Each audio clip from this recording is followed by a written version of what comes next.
आई, तुम्ही आमच्यासोबत चित्रपट पाहायला याल का? प्रियंकाने आत येताना मनोरमाजींना प्रेमाने विचारले. हे ऐकून मनोरमाजी आश्चर्यचकित झाल्या आणि म्हणाल्या, चित्रपट? हो आई, खूप चांगला चित्रपट आला आहे. चला जाऊन तो पाहूया. नाही बाळा, तुम्ही दोघे जाऊन बघा. मी आता म्हातारी झाली आहे. मी कुठे तुम्हा दोघांबरोबर? हे सांगत असताना अचानक मनोरमाजींच्या डोळ्यासमोर तो दिवस आला जेव्हा श्यामलालजींच्या नकारानंतरही सूनबाई रचना आणि मुलगा नवीन यांना सिनेमा हॉलमध्ये जाताना पाहून त्यांनीही त्यांच्यासोबत सिनेमा हॉलमध्ये जाण्याचा हट्ट धरला होता. हे ऐकून सूनबाई रचना तर काही बोलली नाही, पण मुलगा म्हणाला, आई, तू कुठे येते तिथे? उगीच आमच्यामध्ये तुझी लुडबुड कशाला? आणि तू सुद्धा बोर होशील तिथे. आणि आमच्यासोबत माझ्या एका मित्राचं कुटुंबसुद्धा येणार आहे. आम्ही सर्व तिथे जेवण करून परत येऊ. नवीनने नकार दिल्यावर ती जरा चिडली, पण श्यामलालजींच्या भीतीमुळे ती काही बोलू शकली नाही. कारण श्यामलालजींना विनाकारण भांडणे अजिबात आवडत नव्हती. मुले गेल्यानंतर तिने श्यामलालजींवर राग व्यक्त केला. तेव्हा श्यामलालजी शांत आवाजात म्हणाले, मनोरमा, ही तुझी चुकी आहे. मुले आता मोठी झाली आहेत. त्यांचे स्वतःचे आयुष्य आहे. तुम्ही विनाकारण लहान मुलांसारखे नेहमीच त्यांच्या आयुष्यात ढवळाढवळ करत असता. जर तुला चित्रपट पाहायचा असेल तर आपण दोघे पुन्हा कधीतरी जाऊन पाहू.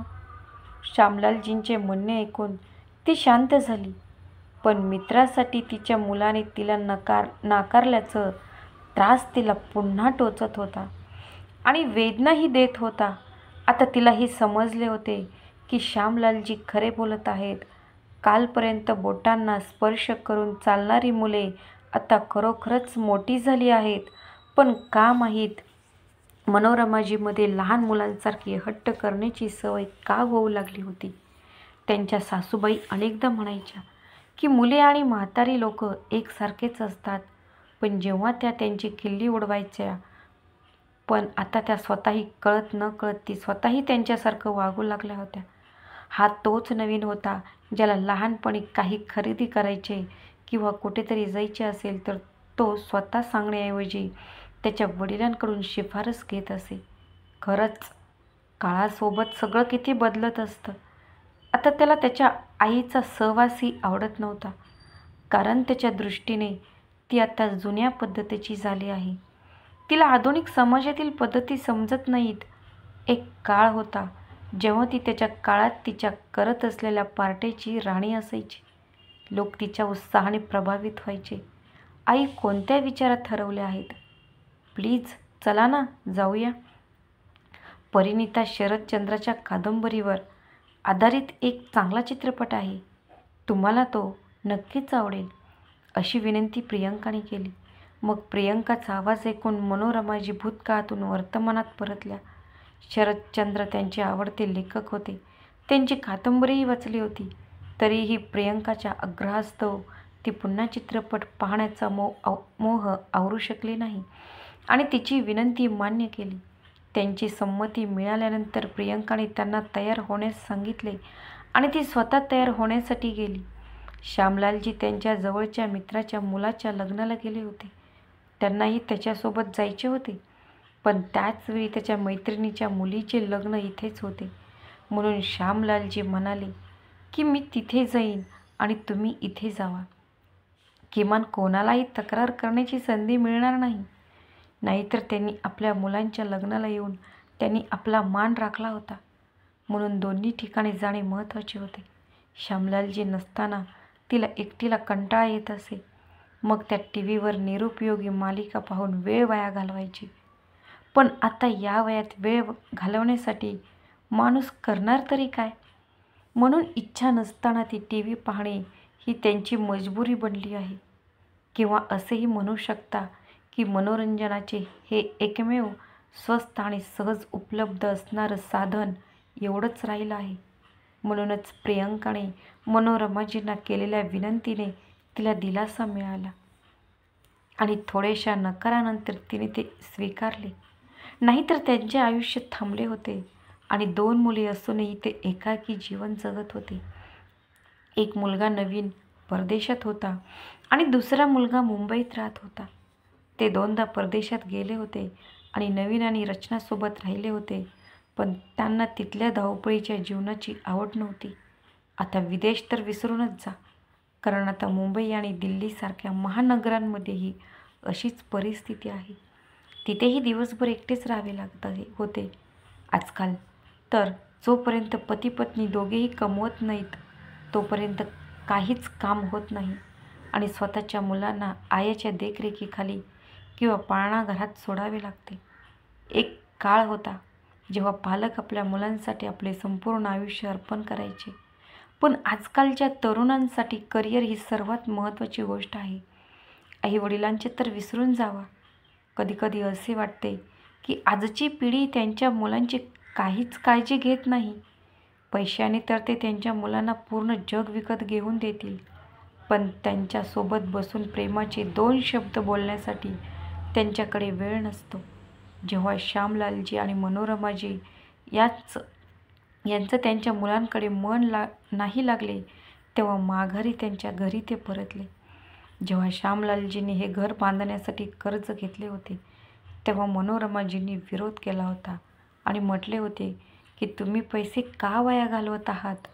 आपण म्हातारपणी एकटे थोडीच राहणार आहोत. आपल्याला 2 मुली आहेत, ते थोडीच आपल्याला एकटे राहून देतील. पण गेल्या 2 वर्षांपासून इकडे तिकडे भटकत त्यांनी एकटे राहण्याचा निर्णय घेतला आणि कधी काळी अनिच्छेने बांधलेले घर आता त्यांना अचानक आवडू लागले. या एकाकीपणाच्या वेदनेतून सुटण्यासाठीच त्यांनी 4 महिन्यांपूर्वी घराचा एक भाग भाड्याने दिला होता. त्यांना सुशांत आणि प्रियंका चांगले लोक वाटले. त्यांना एक लहान मूल होते. सुशांत या शहरात नवीन होता. तो एका खाजगी कंपनीत काम करत होता. त्याला घराची गरज होती आणि श्यामलालजी आणि मनोरमाजी यांना चांगल्या शेजाऱ्यांची गरज होती, म्हणून त्यांनी घर भाड्याने दिले होते. त्यांना येऊन 1 आठवडाही झाला नव्हता की एके दिवशी प्रियंका तिच्याकडे आली आणि म्हणाली, आई, जर तुमची हरकत नसेल तर मी बाळाला तुमच्यापाशी सोडू का? मला काही महत्त्वाच्या कामासाठी जायचं आहे. मी लवकरच परत येते. तिचा आग्रह पाहून माहीत नाही का मनोरमाजी तिला नकार देऊ शकल्या नाहीत. त्या दिवशी तिने मुलासोबत 2 तास घालवले. दिवस कसा गेला ते त्यांना कळलेच नाही. या वेळात मूल रडले नाही किंवा त्यांना जास्त त्रासही दिला नाही. मनोरमाजींनी तिच्या नातवाने सोडलेली खेळणी त्याच्यासमोर ठेवली होती. तो त्यांच्याशी खेळत होता. त्या बाळाशी खेळत आणि बोलत असताना त्यांना त्यांचा नातू मोनूची आठवण आली. तोही जवळजवळ त्याच्याच वयाचा होता. ती त्या मुलांमध्ये तिचा नातू शोधू लागली. त्या दिवसानंतर हे रोजचेच झाले. ज्या दिवशी बाबू येत नसे त्या दिवशी मनोरमाजी त्याला हाक मारत असत. तोही तिच्या आजीला हाक मारत असे आणि तिचे मन भावूक होत असे. हळूहळू प्रियंकाही तिच्याशी सहजतेने वागू लागली. कधीकधी तिने एखादी छान भाजी बनवली की ती त्यांनाही आवर्जून देत असे. जर ती कधी तिच्या पायांना तेल मालिश करायला घेत असायची तेव्हा ती मनोरमाजींच्या पायांनासुद्धा मालिश करायची. कधीकधी तर ती त्यांच्या डोक्याचीही मालिश करायची. मग मनोरमाजींना असे वाटायचं की एवढं प्रेम तर त्यांना त्यांच्या मुलांकडून आणि सुनेकडूनही मिळाले नाही. जर ते कधी त्याच्या जवळ आले तर ते एवढंच जाणून घेण्यासाठी की त्यांच्याकडे किती पैसे आहेत आणि त्याला किती वाटा मिळतील. सुशांतही ऑफिसला जाण्यापूर्वी त्यांच्या तब्येतीची विचारपूस करायचा. वीज, पाणी आणि टेलिव्हिजन यांचं बिलही तोच भरत असे. बाजारात गेल्यावरही तो अनेकदा त्यांना काही घेऊन यायचा, आहे का असे विचारायचा. त्यांच्या तिथे राहण्याने मनोरमाजींच्या अनेक छोट्या मोठ्या समस्या सुटल्या. कधीकधी मनोरमाजींना असे वाटायचे की स्वतःच्या मुलांचं सुख तरी कधी मिळाले नाही तेव्हा दुसऱ्यांच्या मुलांकडून मिळणाऱ्या सुखानेच आपली झोळी भरून घ्यावी. श्यामलालजींनी तिला अनेकदा समजावून सांगितले होते की कोणावरही इतका विश्वास ठेवणे योग्य नाही, परंतु मनोरमाजी त्यांना असे सांगून गप्प करायच्या की त्यांनाही लोक ओळखायला जमतात. हे लोक सुसंस्कृत आणि चांगले विचाराचे आहेत, चांगल्या कुटुंबातून आलेले आहेत, यांच्यावर चांगले संस्कार आहेत. नाहीतर आजच्या काळात कोणीही कोणाची इतकी काळजी घेत नाही. आई, तुम्ही तयार आहात का? यांनी ॲटो आणली आहे. प्रियंकाच्या आवाजाने पुन्हा एकदा मनोरमाजींना विचारांच्या वादळातून बाहेर काढले. हो बाळा, बस आता येतच आहे, असे म्हणत मनोरमाजींनी काही पैसे तिच्या पर्समध्ये ठेवले. हा विचार करून की मी मोठी आहे आणि मी उपस्थित असताना त्यांनी चित्रपटाचे पैसे देणे योग्य वाटणार नाही. मनोरमाजींनी जबरदस्तीने चित्रपटाचे पैसे त्यांना दिले. चित्रपट चांगला चालला होता. ती कथेतील पात्रांमध्ये इतकी गुंतली होती की तिला वेळ कसा गेला ते कळलंच नाही. मध्यांतर आले तेव्हा त्यांची एकाग्रता विचलित झाली आणि मग सुशांत उठून बाहेर गेला आणि थोड्याच वेळात तो पॉपकॉर्न घेऊन आला. प्रियंका आणि त्यांना देत हे बोलून तो पुन्हा बाहेर गेला की काही पैसे शिल्लक देणे आहेत, मी ते देऊन परत येईन. मध्यंतरानंतर चित्रपट सुरूही झाला नव्हता. तोपर्यंत त्यांचा मुलगा रडू लागला. आई, मी लगेच परत येईन, हा खूप रडत आहे, मी त्याला थोडं बाहेर फिरवून आणते, असं म्हणत प्रियंकाही निघून गेली. तिला जाऊन अर्धा तास झाला होता, मग आणखी 1 तास झाला, पण दोघांपैकी कोणीही परत येत नसल्याचे पाहून मनोरमाजी घाबरू लागल्या. तिने थोड्या वेळाने मागे वळून पाहिले, पण मग तिला वाटले की कदाचित बाळाचे रडणे थांबले नसेल आणि म्हणूनच ते दोघेही बाहेर असावेत. असा विचार करून मनोरमाजींनी चित्रपटावर लक्ष केंद्रित करण्याचा प्रयत्न केला. नको असलेले विचार झटकून टाकले आणि ती पुन्हा पात्रांमध्ये हरवून गेली. शेवट आनंद होता, पण तरीही तिचे डोळे अश्रूंनी भरले होते.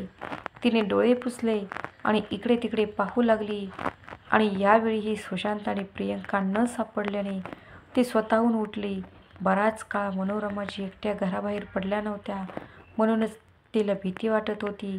हे समजत नव्हते की ते दोघेही त्यांना एकटं सोडून कुठे गायब झाले हे तिला समजत नव्हते. जर बाळा गप्प बसत नसेल तर त्यापैकी किमान एकाने तरी त्यांच्याकडे माघारी यायला हवे होतं. हळूहळू हॉल रिकामा होऊ लागला, पण आत्तापर्यंत त्या दोघांचा पत्ता नव्हता.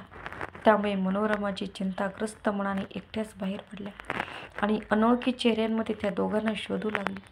हळूहळू सगळे निघून जाऊ लागले आणि मनोरमाजी एका बाजूला उभे राहून विचार करू लागल्या की आता मी काय करू?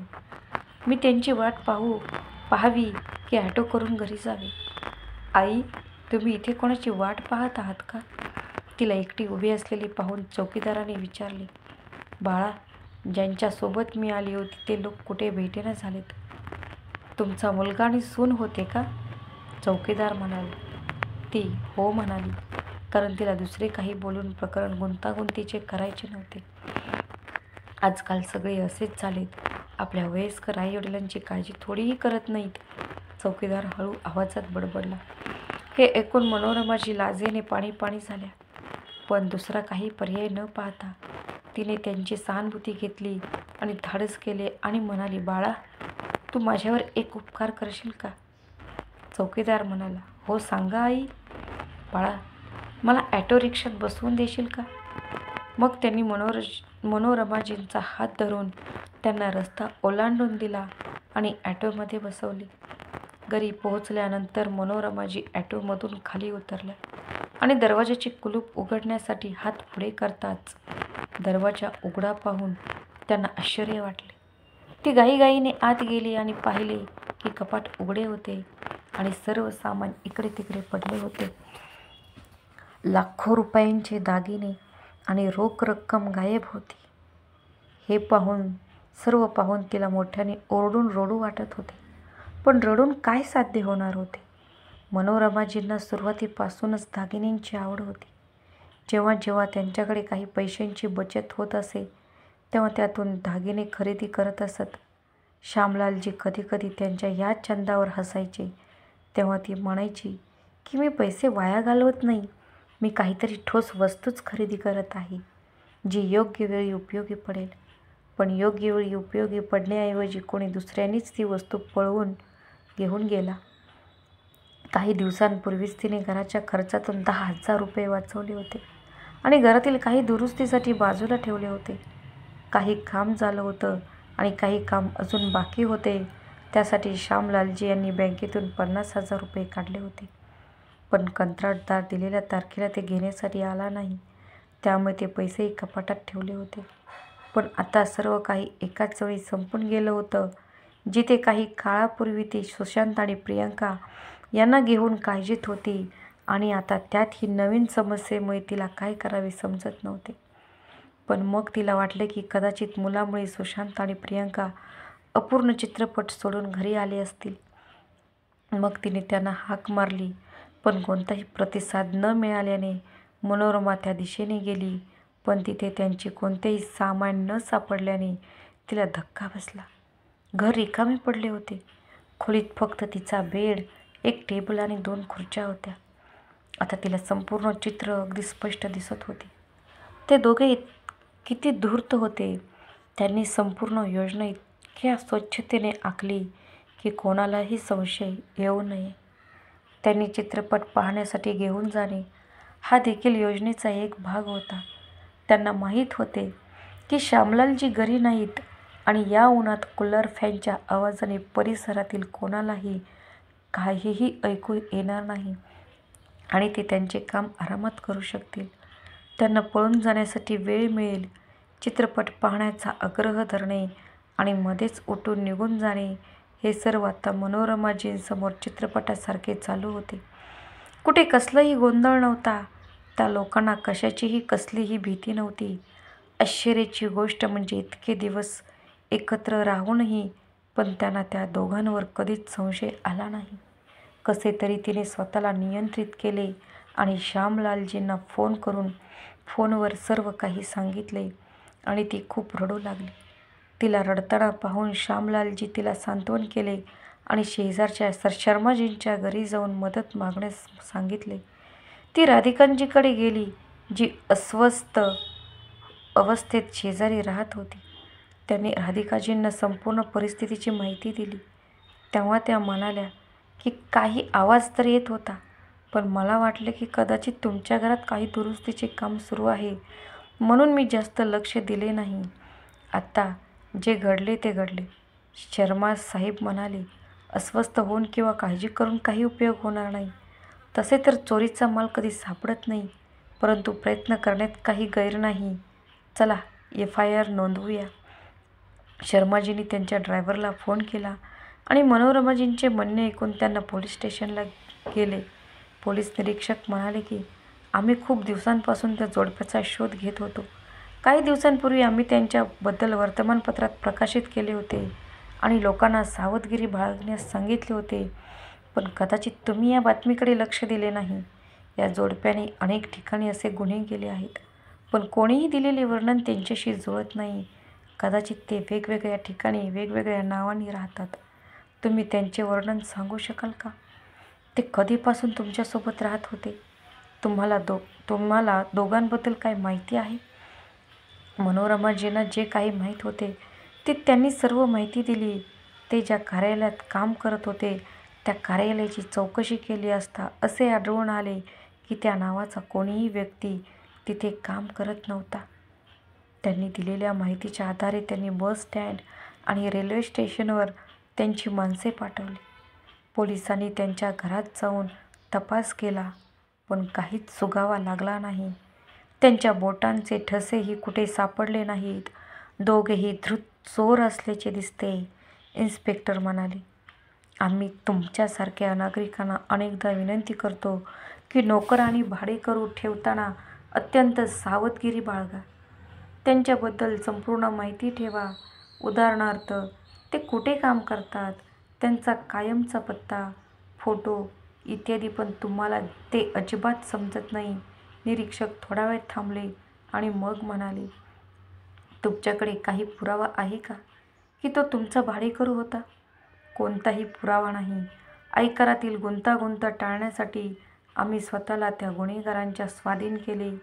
हो, सुरुवातीला आम्ही काही ॲडव्हान्स रक्कम मागितली होती, पण जेव्हा त्यांनी त्यांची असमर्थता व्यक्त केली तेव्हा त्यांची असहाय्यता पाहून आमचे हृदय पिळवटून गेले.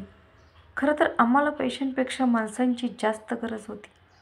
मला फक्त माझ्या एकाकीपणात सहभागी होण्यासाठी किंवा घराची काळजी घेण्यासाठी चांगल्या लोकांची गरज होती. आणि त्यांच्या बोलण्यात तथ्य होते. ते एक मूल असलेले जोडपे होते. त्यामुळे शंका घेण्याचे कोणतेही कारण वाटले नाही. तुम्ही लोक ही चूक करता. जेव्हा तुम्ही काही करार करता तेव्हा त्यात सर्व काही नोंदवले जाते. आता कुणाच्याही चेहऱ्यावर लिहिलेले नसते की तो प्रामाणिक आहे की वाईट. तुम्ही सुरक्षित आहात हाच देवाचा आशीर्वाद आहे. अन्यथा असे लोक त्यांच्या ध्येयात यशस्वी होण्यासाठी एखाद्याला मारावे लागले तरी मागे राहत नाहीत. त्यांच्याकडे पाहून इन्स्पेक्टर म्हणाले. त्यांनी आश्वासन दिले की लवकरात लवकर कारवाई करेन, पण त्यासोबत असेही म्हटले की आजकाल अशा प्रकरणांमध्ये गुन्हेगारांना सहज पकडता येत नाही, कारण ते बनावट ओळखपत्रे आणि बनावट कागदपत्रांची मदत घेतात. मनोरमाजींना खूप वाईट वाटले. घरी परतल्यानंतर त्या खिडकीजवळ उभ्या राहिल्या आणि डोळे मिचकावत बाहेर पाहत राहिल्या. तिने कधीही विचार केला नव्हता की एखाद्यावर विश्वास ठेवणे इतके महागात पडू शकते. तिने फक्त तिच्या एकाकीपणाला काहीतरी रंग देण्याचा प्रयत्न केला होता, पण त्या बदल्यात तिला फक्त हेच मिळाले, तो म्हणजे विश्वासघात. दुसऱ्या दिवशी श्यामलालजी देखील आले. मनोरमाजी रडत असल्याचे पाहून श्यामलालजी म्हणाले, जेव्हा मी तुम्हाला सांगत होतो की कोणावरही जास्त विश्वास ठेवू नका, तेव्हा तुम्ही माझ्या बोलण्यावर कधीच विश्वास ठेवला नाही. तुम्हीच त्याच्यासमोर कपाट उघडून पैसे काढत होता आणि ठेवत होता. तुम्ही फक्त मलाच का दोष देत आहात? तुम्ही सुद्धा बँकेतून पैसे काढण्यासाठी चेक त्यालाच देत होता ना? मनोरमाजींनी चिडून उत्तर दिले. मग नंतर रडून बोलू लागली की चूक झाली माझ्याकडून. इतकं प्रेम आपलंपण दाखवून एखाद्याच्या हृदयात इतकं कपट लपलेलं असू शकते याचा विचार मी केलाच नाही. या घटनेला बरेच दिवस उलटून गेले, पण त्या धूर्त चोरांचा कोणताही सुगावा लागला नाही. मनोरमाजीही कधी कधी याच्याबद्दल विचार करायच्या, तेव्हा त्यांना विश्वासच बसत नसायचा की त्या इतक्या दिवस खोटे बोलणाऱ्या आणि कपटी लोकांसोबत राहत होत्या. ते फसवे होते. म्हणूनच त्यांनी गेल्या 2 महिन्यांपासून ऑफिसमध्ये काहीतरी अडचण आहे, त्यामुळे त्यांचा पगार होत नाही असे सांगून भाडे दिले नव्हते. मनोरमाजींनीही लोक चांगले आहेत, पैसे कुठे जातील असा विचार करून काहीही बोलल्या नाहीत. खरं तर त्यांच्या स्वभावाकडे पाहून कधीच वाटले नाही की ते चोर आहेत आणि त्यांचे हेतू चांगले नाहीत. अशा लोकांचा स्वभाव पाहून कोणीही बोलेल की होटात एक आणि पोटात एक. त्यांनी वर्तमानपत्रात आणि टेलिव्हिजनवर अशा प्रकारे लोकांना लुटले गेल्याच्या आणि मारले गेल्याच्या घटना वाचल्या आणि ऐकल्या होत्या, पण त्यांच्यासोबतही असेच काही घडले असे स्वप्नातही वाटले नव्हते. मग शेवटी आमच्यासारख्या वृद्धांनी जायचं तरी कुठे? एखाद्याशी जवळचे नाते निर्माण करणे किंवा त्यांना मदत करणे चुकीचे आहे का? असे लोक एखाद्याच्या भावनांशी खेळतात. ते कसे विचार करू शकत नाहीत की ते देखील एके दिवशी वृद्ध होतील? असो, हा त्यांचा खेळ आहे. हे कितीही काळ चालेल. खोटेपणा आणि कपटाने गोळा केलेल्या संपत्तीच्या आधारावर ते शांततेत जगू शकतील का? असे लोक त्यांच्या मुलांना चांगले संस्कार देऊ शकतील का? आता मनोरमाजींना चांगलेच समजले होते की आजकाल कोणावरही विश्वास ठेवणे मूर्खपणाचे आहे. तर मित्रांनो, तुम्हाला ही कथा कशी वाटली कृपया कमेंट करून आम्हाला कळवा. जर तुम्हाला कथा आवडली असेल तर कृपया व्हिडिओला लाईक आणि शेअर करा आणि आमचे चॅनल स्वामी क्रिएशनला सबस्क्राईब करा.